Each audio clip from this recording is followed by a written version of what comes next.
Hi guys, Eric Sliger with Oregon First Realtors here. Today I'm going to show you how you can use the Oregon First website to get up-to-the-minute information about the Oregon real estate market as you prepare to buy and sell property in Oregon. You guys ready? Let's get it.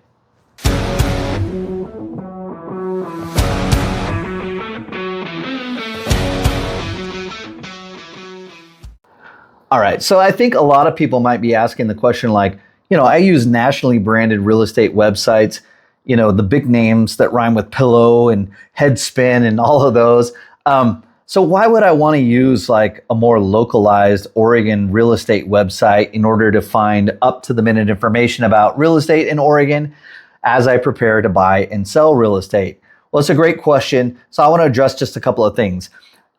Typically when you go to those websites, and again, nothing against them, but typically when you go to those websites and you sign up for the free account, it's really not free. And what I mean by that is that they usually require you to agree to their terms and conditions. Well, if you're like me, a lot of times you don't read the terms and conditions because 30, 50, 100 pages of legal speak isn't something that interests you. What does interest you is real estate. And so you want to forego that just by clicking accept and continue and move on. But within those terms and conditions, what you don't realize is that they have a lot of brother and sister companies within the umbrella of their parent company that they share your information with. Same with some of their affiliate companies they share information with. And if you go with a premium account, one that you usually have to pay some type of nominal monthly subscription, they typically sell your information to third-party vendors, and that's how they're able to make billions of dollars every year. Of course, who benefits the most from that extraction of economy from the local markets? It's going to be, of course, the preferred major shareholders. Well, who are those folks? Usually the board or the people that are the executives or even hedge funds or companies that are heavily invested in their company. And while I totally understand that we live in a internet-based arbitrage business culture society, sometimes we just don't want to compromise our information and we'd like to be more local, which is where we usually end up doing business anyway with those who have a real legal, ethical, and moral responsibility to help us. So for that reason, let's dig in. I'll show you the website and then you can make your decisions around that.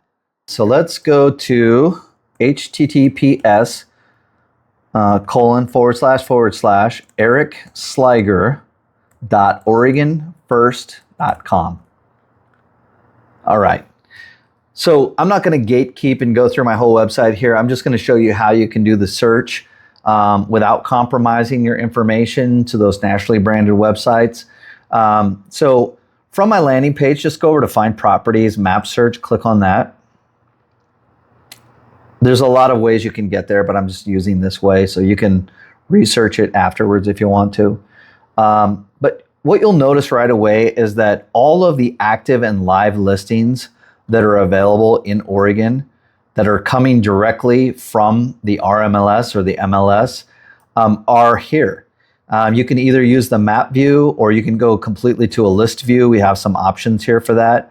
But notice something I want you to notice is that as we start to look at properties and we sort of hone in here, these are listings from every broker that's out there. So whether it's a brand you recognize or a more independent version, you can see like this first one here is KW.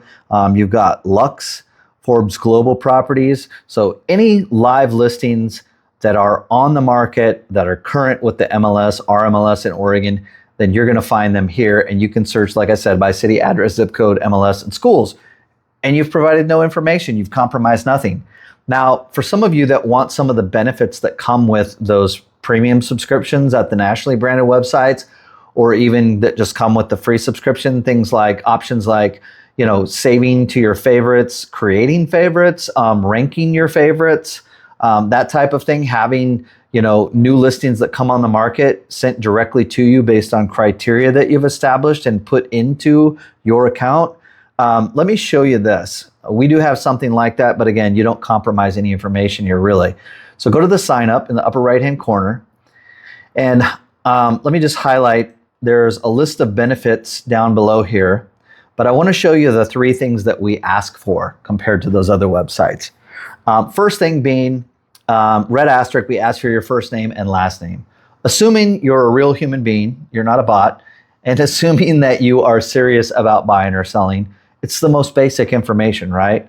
But if you really wanted to, if you're really afraid that, we're going to be attacking you, which we don't do, that's not our MO, that's not our culture here, then you could put John Doe, Jane Doe in there, and you could use a secondary, a non-primary email address if you wanted to still use our website, get the benefits, and maintain anonymity. At most, though, if you provide your real information, at most, what you're going to get from me is, because I'll get alerted to that, right? I'll get an email that says somebody, registered on your page for an account. And again, once you're beyond this page, there's literally nothing there. We don't ask you questions. We don't have more. We don't take a credit card information or anything else. This is it, okay? To be able to have the benefits listed below, which you can review at your leisure. But the most you're going to get from me, you're going to get an email. And I say, hi, saw that you registered for a free account with Oregon First on my webpage. Thank you so much. Appreciate that. Please let me know if you have any questions or how I can help. It comes down to that. So that said, now you are aware, if you're shopping in the Oregon market and if you end up shopping in other markets, how you could avoid those nationally branded websites too. So I hope this helped. If you found it useful, please consider giving me a like, a share, a comment, and a subscribe. Thanks so much. Until next time, we'll see you. Bye-bye.